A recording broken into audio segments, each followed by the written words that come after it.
there, and welcome to Spoiler Piece Theater, the podcast that doesn't give a shit about spoilers. We just want to talk about the movies. My name is Megan Kearns. My pronouns are she, her. I write film reviews for Edge Media Network. I'm a co-host of the Slashers podcast, a member of the Boston Online Film Critics Association, and a member of Gallica, the Society of LGBTQ Entertainment Critics. My name is Dave Riedel. I write about movies. I'm a member of the Boston Online Critics Association, and my pronouns are he, him. And my name's Evan Crean. My pronouns are he, him. I am co-chair of the Boston Online Film Critics Association, co-author of Your 80s Movie Guide to Better Living, and co-host of the It's the Pictures podcast. Woo! Absolutely, righty Rudy. Yeah. All right. Well, we've got two movies to talk about tonight, or today. I always say tonight because we're recording tonight, but you might be listening to this whatever time of day. And before we dive into those two new films, we want to tell you about our Patreon episode. Over on Patreon, we did our Patreon poll winner, Nicole Kidman movies, and the winner was Dead Calm, the 1989 Australian thriller. And we had a great conversation talking about it. It was a first watch for one of us and a rewatch for two of us.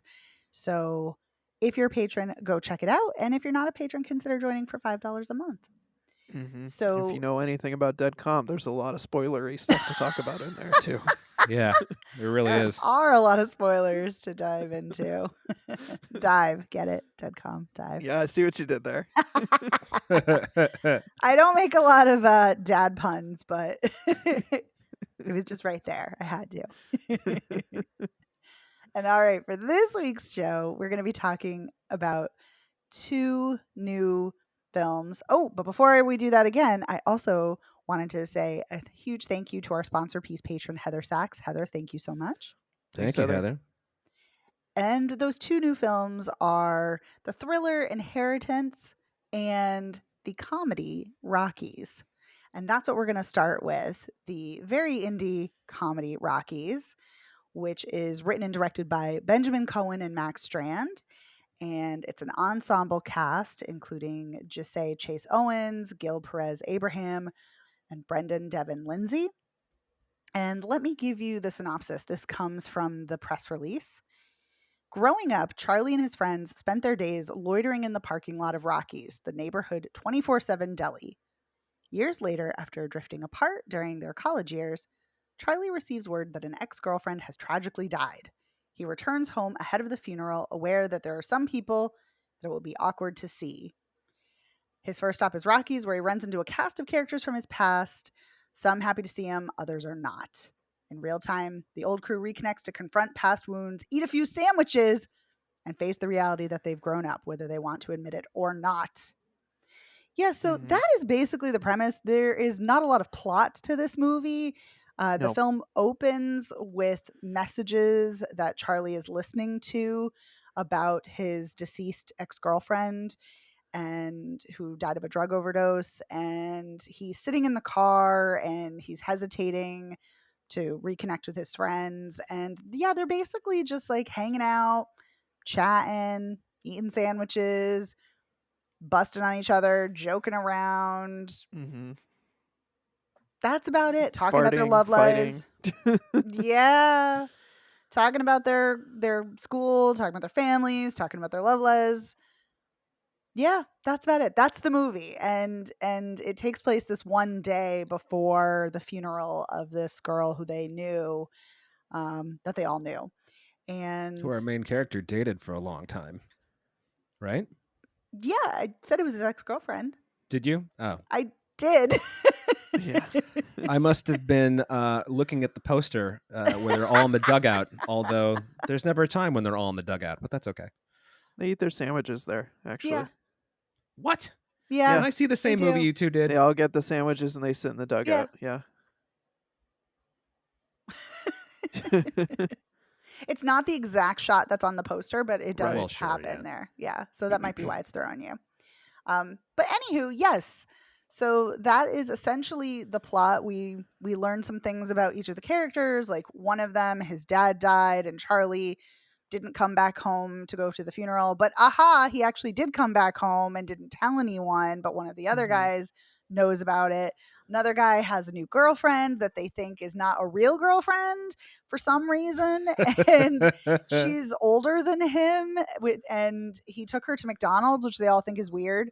Another guy has a fake gun that looks like a real gun, but he says is a BB gun, and he acts like he's all tough, but like fake tough. Another guy is very worried about his fashion and about like his shirt getting dirty. Yeah. Then they also get into a fight with some other guys because the guy whose father had died, he's Danny. Danny, thank you. He is secretly seeing a woman who is in a relationship with this other guy, and her boyfriend shows up. Anyway, so that's Yeah. basically kind of the details about the various members of this friend group. So, what did you guys think? Dave, what did you think about this? I think there's a lot of drama in that parking lot. I mean, Yeah. geez. Like, it's just sandwiches, guys. Chill the fuck out. Well,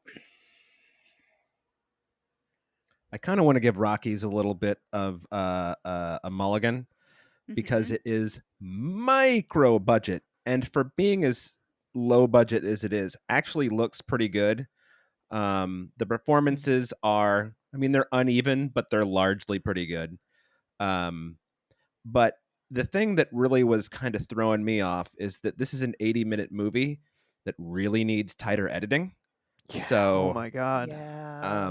a lot of dead spaces, at the ends of sentences before cutting to someone else, Yeah. which kind of throws off the flow of what are some otherwise pretty well rendered performances. I don't know the characters' names except for Danny. I didn't really think that Josiah Chase Owens was that's the Charlie. main guy. Yeah. That's our Charlie. main character. Yep. He's fine. He's nothing, It's kind of flat as a character. I kind don't know of if it's just like the performance or how he's written or some combination of the two. It seems I like think everyone both. else has a lot more I think both. personality in this crew than Charlie. Right. Well, he's supposed to kind of be, we're outsiders too, right, as the audience. So, but Yeah, he's the audience everybody in what's that? I just said he's the audience surrogate. Yeah, exactly. So everybody in this cast list, at least of the 5 guys, has at least 4 credits to their role. Some of them have been like, one of these guys was in the Batman. I can't, so these guys have been around. So, I thought the guy who played Socks was good. I fucking hated his character and wanted to punch him in the face every 30 seconds, but whatever. Yeah. That's true. I'd say an effective performance is someone that you really hate like that. Yeah. Well, I do wonder sometimes, what is the point of having a character so unpleasant in a movie? It's like, think about Stupid American Pie.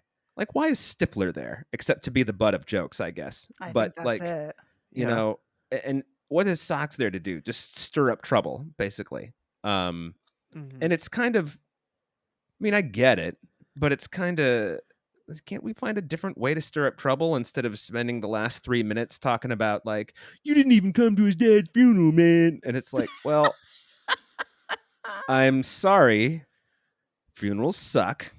And like, and even Danny is just like, hey, it's all right, man. You didn't come to the funeral, whatever. I mean, he's hurt by it for sure. Well, but sure. Yeah, he's not gonna, start a fight about it. Right. Well, we Maybe don't hurt he each should other. have. You think Danny should have punched Charlie? No, I said start a fight. I didn't say punched. Well, yeah. Fight with your words, not your fists. Yeah, well, Danny, effectively makes Socks and Charlie stand down. I don't know. I just, it's a little too leisurely, especially in the editing. And I also think that, they're not that old. I mean, the actors are all way too old to be playing the ages they are. Way too old. I mean, these guys are all easily in their early 30s, and they're supposed to be playing like 23, 24, something like that. Not a chance. But I forgot where I was going with this. So I think overall it just needed to be tighter. I think that if you just tightened up the editing on this, it would be a whole lot better. And I think that Charlie seems pretty unaffected by the fact that, you know, a girl, woman, whatever, that he dated roughly forever, you know, from the beginning of high school until he went to college, you know, has died 4 years later. And he's just kind of like, oh man, we gotta go to, I don't remember what her name is. Gotta go to Darcy's funeral. I just made that up. Her name's not Darcy. So, Although he can't listen to her voice message. yeah, Yeah. so I guess that's to convey that he's having a hard time, but Yeah. I agree with your point. Anyway, so that's where I come down on Rockies. Oh, also there was this one moment, and I wrote this in my Letterboxd review. Charlie gets a haircut in one scene, and then his hair is back to the same length in the rest of the scenes. So, Uh-oh, Whoopsies. continuity. yeah. Well, the one time they go inside Rockies to get some stuff, it's like, why is Charlie's hair short? The fuck is this? Like, you know, maybe for one scene he finds a hat and he's like, oh, let me put this hat on. Because they sell them at Rockies, and then when they're leaving, he takes it off and puts it back on the rack. I mean, come on, use your fucking head. Anyway, All right, Evan, what did you think of Rockies? I liked the premise for the movie. I think there's something to be said for, you know, old friends reconnecting and spending time around an old haunt and whatnot. But I agree with Dave that I think this movie it's very slow despite being such a short movie, and I struggled to make it through. I think that it needs to be much tighter editing. But I wish that I liked the writing more. I didn't think the writing and the Yes. dialogue was particularly sharp, mm. and it just kind of felt aimless to me. I did like the performances generally, and I think the people themselves had pretty good chemistry amongst each other.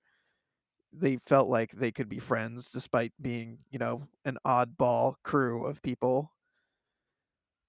I kept wondering the guy who played Elbow, the guy who's really the guy who gets his ass kicked in the fight, and then it's like, should I go to All the right. hospital? I was like, this guy looks familiar. What do I know him from? He's fucking Chaz Palminteri's son. I'm like, oh, okay, like he looks kind of familiar to me. All right, gotcha, But I gotcha. think this is his acting debut. Is it?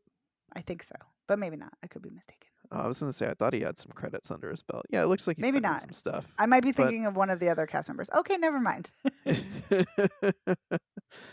so My yeah, I apologies. want Carry on. no worries. I wanted to like this a lot more than I did. I really went in just kind of, you know, with low expectations based on, you know, it being micro budget like we talked about, just kind of willing to grade it on a curve, and I just wish I liked it more. The performances is good, dialogue not good, overall writing not good, editing not good. I did really like the sandwich-based content.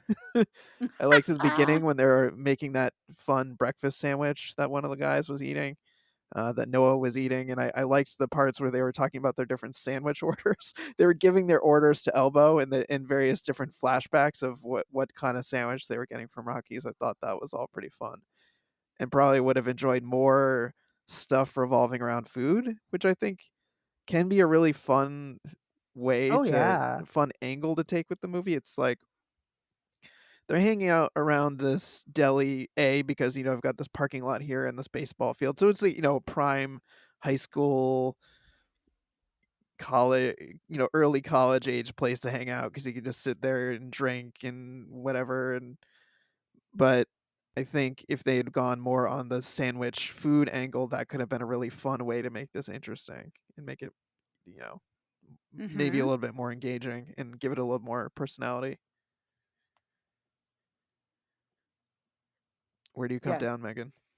Well, I was going to say in response to what you said about the food, I agree. Kind of that not opening shot, but one of the first shots where you see oh, I don't know anyone's name. Is it Neil? I can't remember anyone's name. Noah, Anyway, maybe? Where Noah, he's thank you. Where eating the he's like sandwich? eating the sandwich, Yeah. yeah, and then later he tells Charlie his sandwich order. Like we get like an extreme close up of like his sandwich eating. I don't know if that's enough of the food to really flesh out what you're talking about. I liked Um, watching them make the sandwich. That was I fun. did too. Yeah. Yeah. Yeah. Made me kind of hungry, actually. But those tomatoes, I think, were sliced too thin. But I understand why they were. But Yeah. that's what I kept thinking. I'm like, Yep. those tomatoes are way too thinly sliced. We got some sandwich critique coming in here where we weren't expecting. I know, Yeah. right? Let's But talk about yeah, the sandwich architecture here. exactly. I know. But I like a good grinder. So it was nice to see some Mhm. grinder making. um Oh, well, I hate to be the downer here. No, I mean, it's not really a downer though. Yeah, I was gonna say it's not like we were raving about the movie. I think we. No, I know, but I think the sandwich is the only thing I liked about this. Yeah. I Womp feel womp. I know I feel really really bad because like you both said, this is such a tiny budget film. Like it's very clear it is on such a small budget. And I agree with both of your observations, especially what you were saying, Dave, about how this looks good. I think the sound design is pretty good, and that It is so good for a low yeah, budget. and Yeah. so often, right, in a low budget, it's the first thing that you notice, it's the first giveaway. So I think those technical elements are good, but I completely agree that the editing needs to be much sharper. And I agree with you, Evan. I think the writing is awful. I think the dialogue is terrible. I think the characters are not well written at all. Um, Maybe Danny and is it Noah? Why do I keep calling him Noah? Yeah, What is it? Yeah, it is Noah. Okay. I think it's maybe Noah. You're right. they're slightly better, but I don't even think that. I don't think it's the writing. I think those two actors are better. And I think that they might be doing more with the material. Mhm. But yeah, I found the writing relied on tropes. Hmm. I think the acting, I hate to disagree with you both. I thought the acting was mostly terrible. I thought that it just felt really stilted and forced and fake for a lot of the actors in this. Aside from the two guys, the guy who plays Danny and who is Gil Perez Abraham, and Noah, who's Brandon Devin Lindsay. I think those two were better. Mhm. And I think Charlene Cruz, who plays Vicky, also she was in the Summers that we saw, which I love, and Dave, you loved it too. And she has a very small role in that, and she's good in her small role in that film, and I think she's fine here. Um, but yeah, I thought that this mostly though was an editing and a pacing issue. I just thought it was so tedious and there Mm. was so much dead space. And I love a slow movie, and I know you love a slow movie, Dave. But I just didn't really care about any of the characters, which is unfortunate because much like what you were saying, Evan, I think there's a real wasted opportunity here to really explore collective grief and how returning home can be fraught with a lot of conflicting Right. emotions and how a place Mhm. can conjure a multitude of memories and how so often when you reconnect or reconvene with people from your past, sometimes you fall into like those old patterns. And Hmm. I think the movie is trying to do that. And obviously it's about how, how friends who are so close at one time can drift apart so vastly, but I just think there's too many wasted opportunities here to really delve into some good character development. And I just didn't think there was enough depth here, unfortunately. And I was sadly bored through a lot of it. Yeah. I mean, one of the things that they touch on that they don't explore at all is how two of the guys' parents had to sell their homes for medical expenses. Yes. Yeah. That's just like a throwaway. And like, Yeah. that seems like a pretty important thing in your life, you know? Mm-hmm. Mm-hmm. Mhm. Yeah, And especially then, since one guy is basically living out of his car. He's kind of living, Yes. Socks is kind of living with Danny, but also just living out of his car too. yeah. And then you have Alana, the dead character, who died of an overdose, we learn. It's Yes. like, what the fuck happened to her in the 4 years since you left for college? I mean, Right. good Lord. And then Danny also is having Right. He some failed a drug drug addiction test, problems. got kicked off Yeah. his AA baseball team or whatever. Yep. But it just Yeah. feels like there's these like snippets, but nothing ever Yeah. Yeah, it just kind of feels like they're hanging there, and it just It's like there's spending more time with like the stuff. yes. And I think When that's a mistake, Yeah, I personally. do. There was one character that I liked a lot, not because I thought he was a particularly good character, but I did like the performance. And Megan, I'm just waiting for you to say this is your least favorite performance in the movie. The guy who played the really short guy who was The smoking stoner? pot the whole I Oh liked my time. him too. god. I liked No, him that was too. my least favorite. I liked him too, You know Dave. me I was too thinking the well. same thing. Even though Yeah, his character is just so there's almost nothing to him. yeah, he's I just think there that to like guy was inject some weirdly jokes. charming in a way. Despite his character being just so thin Yeah, and him basically just being the guy who's stoned the entire time. yeah, but not Yeah. like not stoned like Brad Pitt or Jason Brad Pitt in True Romance or Jason Mewes in Right, any or like movie. Keanu Reeves in Bill Right. and Ted. Yeah, he's Or just like in kind of Fast like Times at Ridgemont High. Yeah, no, perfect. just Yeah. no Jeff Spicoli. Right. Yeah, Right. he's got his wits about him. So, um, but yeah, just a lot of missed opportunities in this. Kids, Mhm. if you want to see a really good low budget movie where nothing happens but the pacing is wonderful, go see High Season or whatever it's called. What's that movie we saw last year with the High Season? Peak Season. Peak Peak Season. season.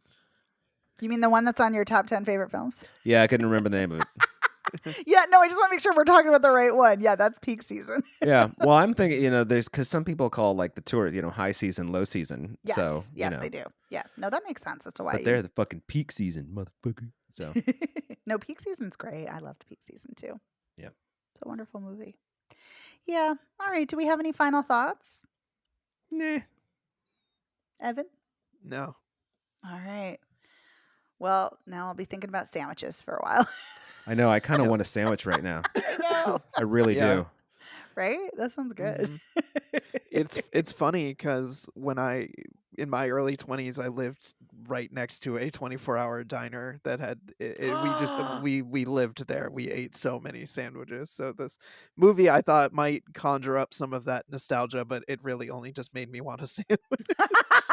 Well, at least it did that, I guess. Yeah. That's dangerous living right next to a 24-hour diner. It definitely Yeah. was. When I first moved to New York, we had a fucking great Greek diner like 2 blocks away, Oh, and it was just nice. if you like, there would be times that I would like wake up at 3 in the morning and be like, huh, kind of feel hungry. I'll just go down to the Lyric because it was 24-hour. Order a fucking burger in the middle of the night. Yeah. Anyway. Yeah, that sounds good. Anyway, all right. So let's move on and talk about Inheritance, which is a thriller, and it's starring Phoebe Dynevor and Rhys Ifans, and it is directed by Neil Berger, written by Olin Steinhauer as well as Neil Berger. And let me give you the synopsis. This comes from IFC Films website. When Maya learns her father, Sam, was once a spy, she suddenly finds herself at the center of an international conspiracy. As she seeks answers, Maya herself becomes a target and must quickly learn the skills of her father. Yeah, so Maya, we learn in the first few minutes of the film, pretty early on. Well, that is early on because it's the first few minutes of the film. That's Yeah. redundant. Anyway, I digress. We learn that her mother has died and she's grieving that loss. She lives in New York City, and she and her sister have both helped with their mother in her dying the last year of her life. And she's having a rough time of it, and as is understandable, of course. And at the funeral, they're both shocked that their estranged father, Sam, shows up, and he wants to talk to Maya, and she's like, she doesn't say fuck you, but basically her attitude is fuck you, I don't want to talk to you. I've got nothing to say to you. You haven't been around. Why the hell are you around now? And so he wants to offer her a job, and he's in luxury real estate internationally, And she's like, well, I'm not in real estate. And he's like, that's okay. You don't need to know anything about real estate. I'll teach you. You just have to be charming. And I know you are, because you've always been charming, and you're shrewd, and that's all you have to be, is charming and shrewd, and it'll be great, and it'll all work out. So she goes with him to Egypt, and Mm-hmm. his whole shtick is that she just has to basically entertain this client, and she's like, oh, like an escort, and he's like, no, but basically, like a cool person, and show him around, and Right. and and all of that, and that's all you have to do, is just spend time with him and show him around.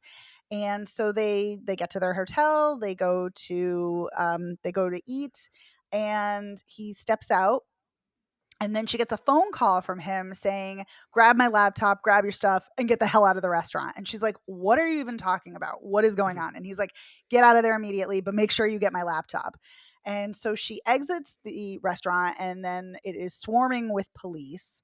Mm-hmm. And she's like, what the hell? What is going on? She's, of course, shocked and doesn't know what's happening. And then he's Right. like, okay, turn here, turn there, and meet me at this cafe. So she goes to the cafe, and he's not there, but his mutual friend who she met earlier is there. And he's like, your father's been kidnapped. You got to get the hell out of here. So she's like, again, like, what the hell is going on? So she gets a phone call, and it's from the kidnappers. And they're like, you have to go to this place and get this thing, and someone will give it to you. And don't tell anybody. Don't ask any questions. Don't tell anybody. Mm-hmm. So she goes to this shop, and she asks for this thing, and she says her father's name, but they're like, what are you talking about? Go away. And then she gives his alias, which she saw on one of his passports when they were traveling, and that's the correct name. And Yep. so she gets this thing, and I don't even remember what the first thing was. It's the Right. first. So she gets this like billfold that's That's got it. Thank safe you. deposit box Yes. information, but the safe deposit It's in box is in India. India. So Yes. she's told like basically you have, I don't know, let's say 24 hours to get there, get the thing, and then Mhm. meet somebody in Delhi or something. I don't remember exactly what city it is. I think it is Um Delhi. Yeah, and they're like, "Oh, okay, you gotta meet someone and then make the handoff," and she does the typical like, "Yeah, well, if my dad, you gotta prove he's alive. I'm not just gonna Right. give you this shit." But she goes there, she gets the safe deposit box, she finds a hard drive in there, and that's clearly what everybody is after. Yes. It's always Yes. a hard drive. Always a Yep, hard drive. a And MacGuffin. yes. But this hard drive has all kinds of military and government secrets on it. Right. And so then she goes to the street in not Mumbai. Mumbai is later. She goes to the street in Delhi to give it to somebody, and a guy shows up, and he says, are you Maya? And he's about to get the drive, Mhm. and then all of a sudden it's swarming with police, and Yep. she takes off, and she has not given him the drive. She has the drive. And so she takes off, and then she has to get out of there. So she goes on a train to Mumbai. And then she doesn't know what's going on with her father, and she ends up going to Korea, because that's the address that's on one of the documents. And so she goes to that address Mhm. in Korea, and she sees a woman and a child coming out of this apartment, and she's very, confused, and she's like pounding on the door. And then she decides she's going to follow the woman and the child. So she follows the woman and the child, and she's very good at following, by the way. She doesn't get too close. Yep. I was thinking about Yeah. this. She's a And natural spy. right, she Right. is. So There's a she cop that gives her like a second look though, but That's I'm just true. I'm just wondering. I don't think it was any fault of her own. The cop just seems suspicious in general. Yeah, I know, right?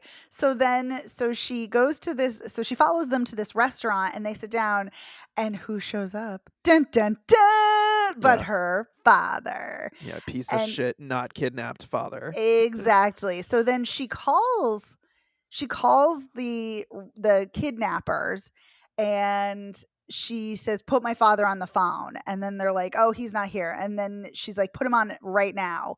And so she gets her father on the phone, and he's still pretending like, like there's still like all this terrible shit going on. And she's like, well, I have the drive and I went to Korea. And he's like, wait, what?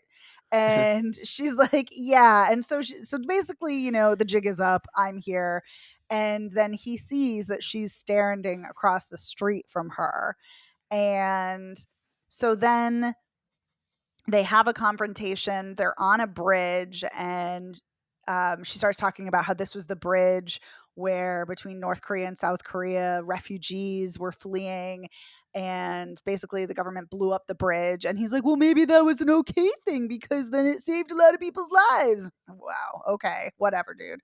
And so she has the drive, and she's basically asking him all the questions she wanted to know, like, did you ever really care about me? Like, why do you think I came on this trip with you? And basically, like, she Right. wanted to reconnect with him, and she wants him to love her.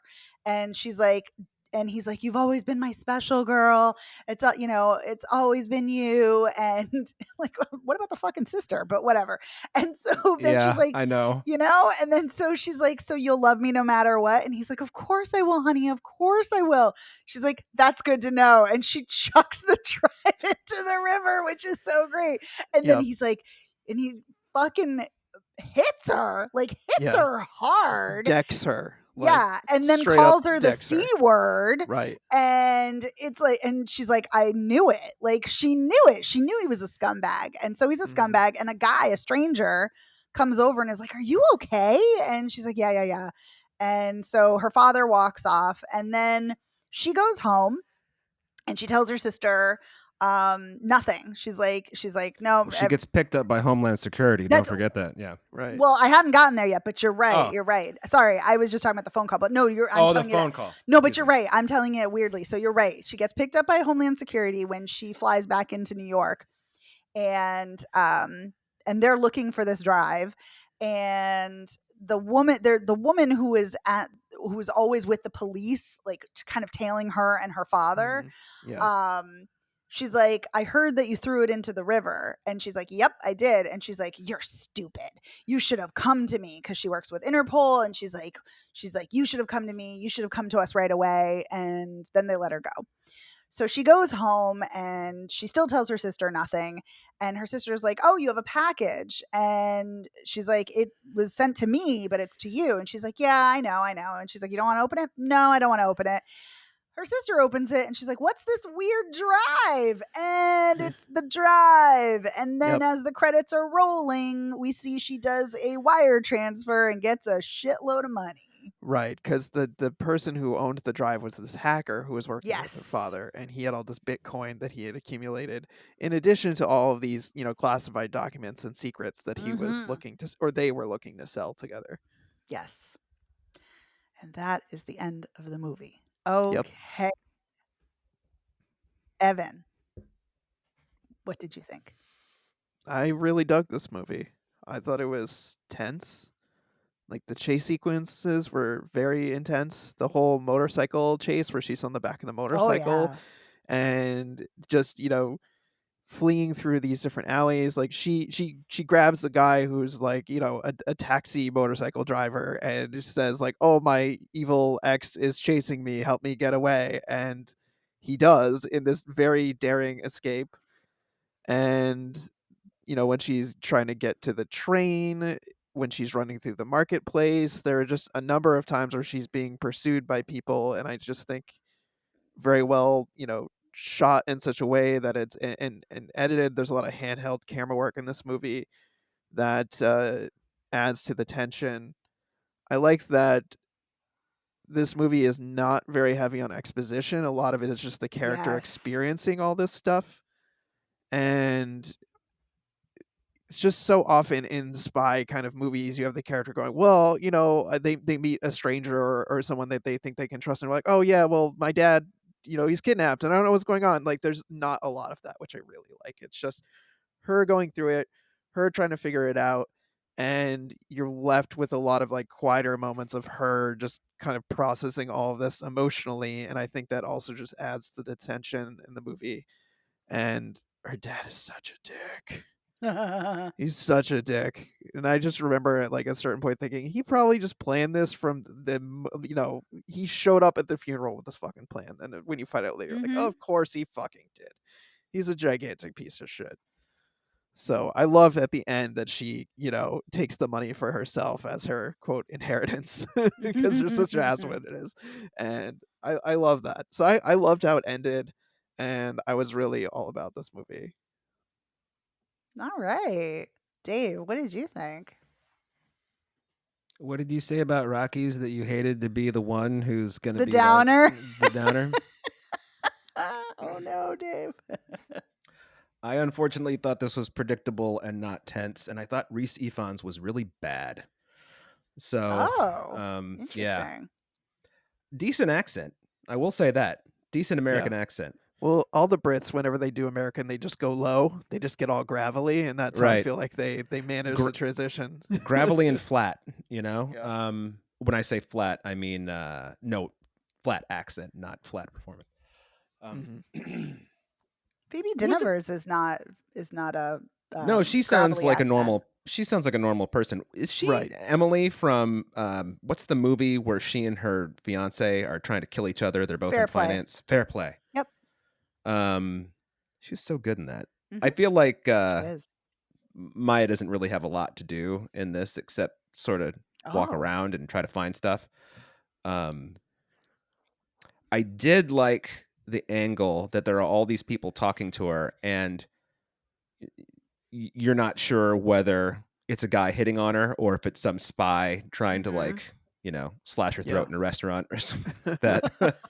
Or whether the woman on a train is actually a missionary or Right. she's some psycho. And it turns out like all these people she runs into pretty or much are just like regular people. Yeah, they're just like Yeah. earnest people. Like they are who they are. The guy at the Um, restaurant, I don't think was. I believe he was one of the people at the train who was Really? out to Oh, get her. interesting. he Yeah. might have been. Yeah, you're right. Um, now that I'm thinking about it, because there was the group of police standing on the train platform, and then there was that group of dudes. Yeah, and I think Like, he was because I remember he had a beard, and I was like, "Oh, the guy at the restaurant was hitting yeah, on her. That looks like him." yeah, but I don't know. I just kind of saw, when he got kidnapped. For a moment there, I was like, oh, maybe he really did get kidnapped because then his business partner, is his name Khalil? Hmm. He comes in, he's like, I saw him get thrown into the van. I'm like, well, Khalil fucking is in on it for Christ's sake. Oh, Although he Khalil. he disappears from the movie. That's He like the last, does. he gets her stuff from her hotel and meets her at the US embassy, and he's like, you got to think about what you're doing here. Well, And she she's like, ditches him too. I mean, right, she doesn't really trust people in this movie, which I appreciate No. about her which is character. smart, yeah. Yeah. Hmm. I mean, I do agree with your point, Evan, that she doesn't like, walk up to some stranger who's like, "Hey, when let's get a coffee together," and she's like, "Yeah, oh my god, I'm so sad, my dad is kidnapped." Yeah. Yeah. It's There's, so much happens in these kinds of movies. There's lots Yes, of it does. exposition and yeah, dialogue that's all about, "Oh, I'm in such a terrible situation," instead of just showing the terrible tense situation. Right. yeah. Um, I thought that the motorcycle taxi chase was really good. Um, that was. I really thought the choice to like hang on her face for so much of it was really Yes. interesting and a Yeah. good, surprisingly effective choice. I Um, agree. And then there was that one moment when they look like they're cornered, and then the taxi driver rides his motorcycle through an opening that's like only 2 inches wider on either side than either of them. Yes. Right. Yeah. And it's like, Give oh, I that guess guy this a guy's been in fucking this neighborhood, Yeah, give him all the money. That's what I would have done. And she Yeah, does give She him a gives him a lot of huge money. tip. Yeah, Yeah. I would have. yeah. Because he's like, Here, no, take the no, rest of no, my it's too wallet, much. please. I mean, Yeah. she finds a guy who thinks all cops are bastards, so she got lucky. Hmm. Um, I but loved I that. I just and then I don't know what it was. This is so stupid, but when she gets to Korea and she's walking to the apartment and then the woman and the little girl run past her, I was like, that little girl is her dad's white, So Right. Very clearly, yeah, his daughter. yeah. And then actually went and wound back, when that cop gives her the double take and the Mhm. the camera is sure to like pick up on that. I was like, there's another cop that she sees not long after that, and it wasn't the same guy, but um there are a few interesting moments like that. But I thought overall I just kind of felt like this, even though it's better done with the showing not telling, as we would say. I just think a lot of the story beats are too familiar. Um, and the whole "I kidnapped myself" thing is just a little played out. Um, and I quibble with the way that satellites are only effective tracking people if you have an iPhone, but if you're using the internet, no one can find you. No one can tell that you've used this drive. No one can tell that you're like sending a bunch of crypto from some bank account in the Cayman Islands to, this account over here, because Homeland Security totally didn't fucking follow you home. I mean, that's just absurd. There's a So, couple of elements like that, like when she steals that girl's passport and she does not fucking look like her. yeah. Yeah. That surprised me that she was able to pull that off, but I I was mean, willing to clever. suspend some disbelief for that. Yeah, but, I mean, so is things like that. I didn't dislike it. It's fine, you know? Um, that's it. I'm glad you Um, liked it though, Evan. What about you, Megan? I thought this was a lot of fun. I really liked this too. Yeah, I got the sense from your way you were describing it that Yeah. you were enjoying it as well. I did. Yes. I really, really like you, Dave. I really like Phoebe Dynevor. And I think she's chosen intriguing roles since her star turn on Bridgerton, including Fair Play, which is she's so great and is a really fascinating film. I feel like here, kind of jumping off from what you were saying, Evan, about the lack of exposition and showing rather than telling. I feel like you know everything about Maya within like the first 5 to 10 minutes of this movie. Yeah. Everything. Like Mhm. like the that she's a thief, like she steals booze, she steals sunglasses. Sunglasses, yeah, Yeah, she'll steal anything right. and She has sex with she that guy and she's like, "Don't touch don't my touch face." me. Yeah, I love that. And he keeps trying to touch her face and she's like, don't touch me. yeah. And like she sits on the edge of the windowsill and she has a very much cavalier attitude about life, but not always in the most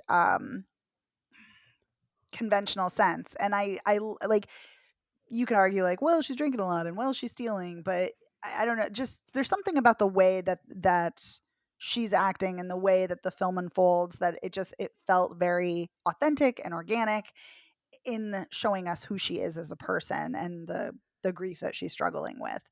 And I think that we get a really good sense of that character, which I love that. I love when films really let you in on who a character is right away. Mhm. Um, and I actually like Reese Efan's performance here. I think he's always great, and I think he's good here too. I personally think he definitely portrays a really thorny character. It's not Mhm. as great as like say the complexity of his role on like House of the Dragon, where he's really leaning into playing this very morally repugnant yet complicated character. But I think he does a really good job with it here. And I think he does a good job kind of playing this dad who's a total dick, like a total scumbag, Yeah. but is Huge kind of fucking asshole. right, but is kind of like trying to like play it off that he's not. And like there's Yeah. a weird charisma to him, which could just be Reese Efan's own charisma, but still, I think it works in the portrayal of this character. And I like their rapport, which feels awkward, but not awkward because the two actors aren't getting along, but awkward in the sense of like there's been so much time and so much estrangement and so much unsaid. And so I just really dug that. I dug the whole vibe that the two of them were giving off. I thought this was really engaging, really well paced. I also loved the cinematography, especially in that motorcycle chase scene. And all of the cinematography is done in an iPhone, which I know is like such a gimmicky thing, but I think it really works here for this kind of like intimate intensity. So I loved that. And I just thought this was a fun diversion. I had a really good time with this. Yeah. Oh, man, I guess I'm the odd duck out. What the shit? And very similar to our conversation in Dead Calm, where Sam Neill and Nicole Kidman are very resourceful characters. I like that she is suspicious. I like that Maya is resourceful, and I just very much appreciated that. It's nice to see someone thrown into a spy situation who is not a complete fool, but also isn't like, yes, she's very like she's good at tracking people. Like she has kind of these innate skills, but she's not flawless with it, which she wouldn't be because this isn't her career. So I liked it. I thought it felt organic and authentic. As much as a silly spy movie where somebody's Right. using another person's passport and doesn't get flagged, and the internet isn't, tipping the fact that she's using the internet all over the place isn't tipping off, Yeah. people. But Yep. although maybe they were going to her last location and she was already gone. I don't know. Yeah, I wonder how secure that drive really is. It's probably not. Um, But if he was a hacker, if he was like this, world-renowned hacker, maybe he had firewalls in place. I don't know. Yeah. Maybe. I mean, also, did you see how much Bitcoin was in that account? It looked like millions of dollars. Yeah. Yeah, it was like 13,000 Bitcoin, which is like almost $1 billion, I think. I think Bitcoin is at Whoa. $100,000 right now. So Yeah. That's a lot of Bitcoin. it's a lot of, I mean, that's a lot. And there's a finite amount. So That's just remember true. that. That is true. I will give the screenplay credit for not making, I was going to say Phoebe, but that's the performer's name, for not making Maya stupid. Yes. That Yes. that would have, of course, irritated me, as I'm sure it would have irritated you too. Oh yeah. That would have been terrible. Yeah, I did appreciate that. Yeah, she was resourceful in her own way. I too, like you, Evan, was like, yeah, she doesn't look like that woman in the passport, but Yeah. okay, Yeah. You All know- right. You know what's funny? When she was on Bridgerton and had reddish hair, she looked a lot more like the woman. But now that she's got this like dark brown hair, no, she doesn't. Yeah. And not I don't want people to get their passport stolen, but at least it was a missionary's passport, so that she had it coming. So Damn. I would never leave my passport. Like never. yeah, Like even if I was like, "Hey, can you watch my bag?" I would take my wallet with me. when I lived in France, my passport was on me 24 hours a day. Yeah. Well, not when I was asleep, but it was in my bedside table. But like I went to school Yes. with my passport. Yes, when I am in a hostel, because I sometimes stay in hostels when I'm traveling, I keep my passport like it's in like my bra or like on me. Like I make sure it is on me at all times. Yeah. Yeah. Yep. Or at least have a copy of it. Photocopy your passport and at least have copies of it. That's important, people. That's an important tip. Always know where your embassy is when you're traveling. That too. At least she calls the embassy. I like that too. That again doesn't trust anyone and is suspicious and is going to go to the embassy, but it doesn't open yet. So The embassy Right. will open if you make enough noise and scream that you're going to be killed on the outside of that's the what door. I thought from movies. From other real life movies. too. So, I wouldn't say it happens all the time, but it has happened. I'm sure. I am sure. Do we have any other thoughts about Inheritance? For a minute, I forgot the name of this movie. Oh, I do have one final thought. It should have ended with her saying, "It's my inheritance." Credits. I agree with you. That Yeah. whole like seeing her transfer the bank thing. It's like we know what's coming next, Neil Berger. You fucking nice Well. screenplay. I know you guys liked it. No, I did, but I was I mean, just it's not thinking. flawless, but yes. No, I was just thinking this was a massive improvement over the last Neil Burger movie that I saw, which was fucking Voyagers, which made me just it was so fucking bad. Oh my god, that He did movie. some other movie that I saw that I was just like, ugh. Not the Divergent movie that he did, although that's not great. Well, But Voyagers is bad. He did The Marsh King's Daughter, which we that's saw. it. Yep. Which was, I mean, we didn't hate it, but we were like, this is not good. No, that was So, terrible. The only saving grace was Daisy Ridley. yeah. Yeah. Such But a yeah. good premise, too. Such a good premise. I know.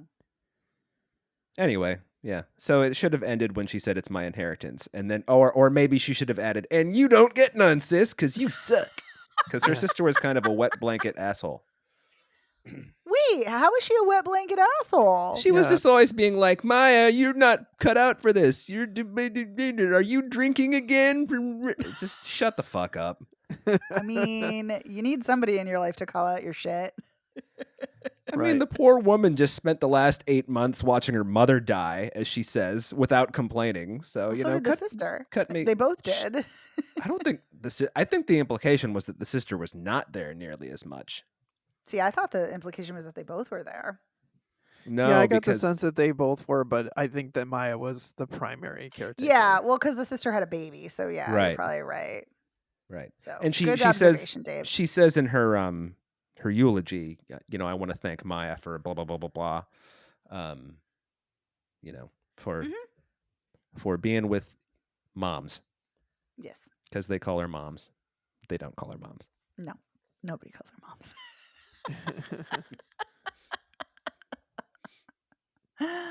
Well, maybe she was a wet blanket.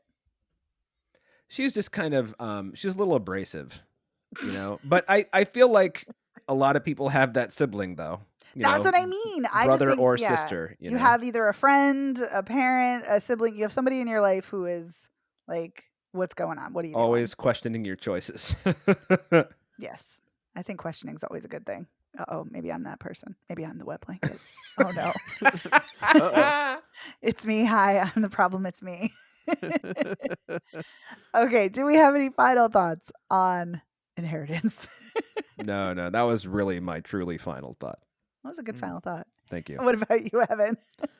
No, I think we covered it. I just really enjoyed it, and I don't know why I went in with kind of just like low expectations, but I was very pleasantly surprised. Excellent. That's always a good thing.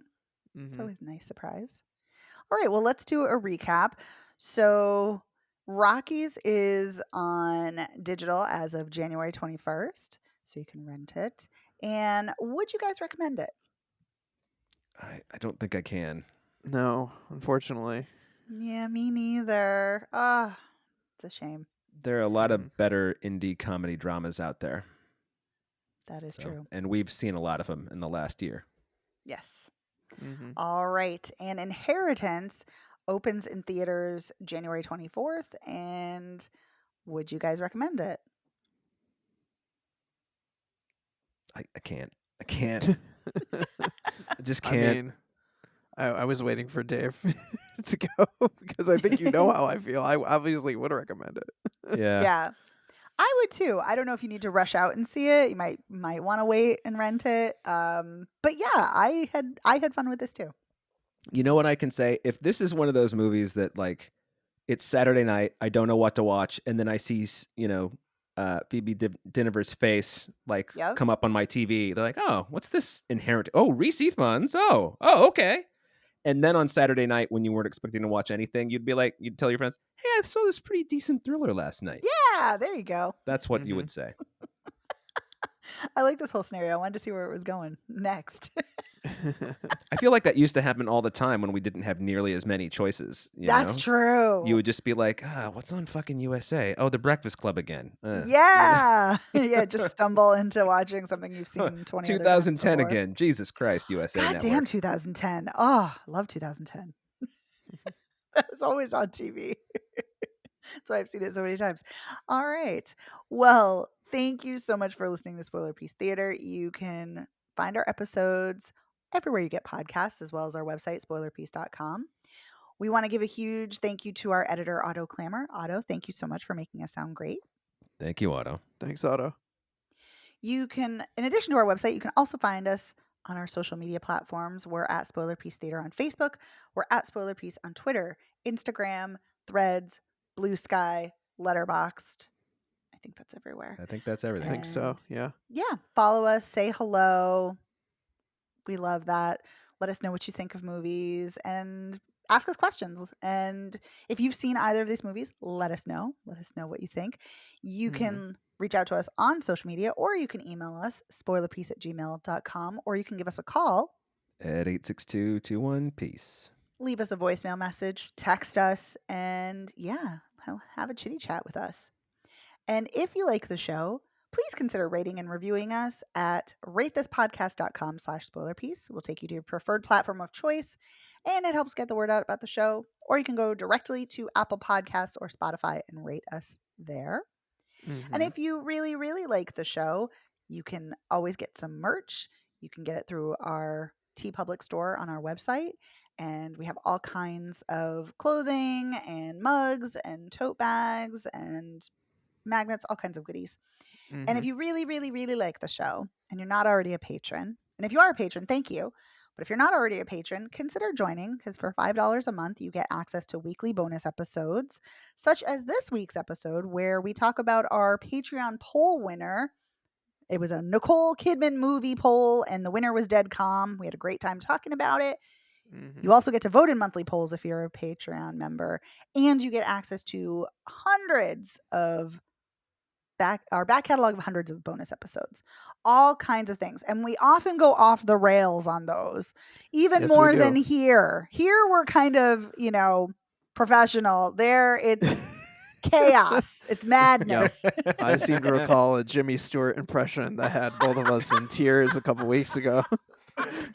Oh, that was amazing. Oh. That Yeah. was amazing. Yeah, I wonder who that was. That's I crazy. wonder who would ever do that. Yeah. Who is our vocal magician on this show? I wonder. Well, my name is Megan Kearns. I write for Edge Media Network, and I'm a co-host of the Slashers podcast. I'm a member of the Boston Online Film Critics Association and a member of Gallica. You can follow me on Blue Sky and Twitter at Opinion S World, or on Instagram and Letterboxd at The Opinion S. My name is Dave Riedel. I'm a member of the Boston Online Film Critics Association. If you want to follow me on the social medias, I am Dave Sees Movies on, I got to think about this, Letterboxd, Instagram, Threads, and Blue Sky. Yeah. My name is Evan Crean, co-chair of the Boston Online Film Critics Association, co-author of Your 80s Movie Guide to Better Living, and co-host of the It's the Pictures podcast.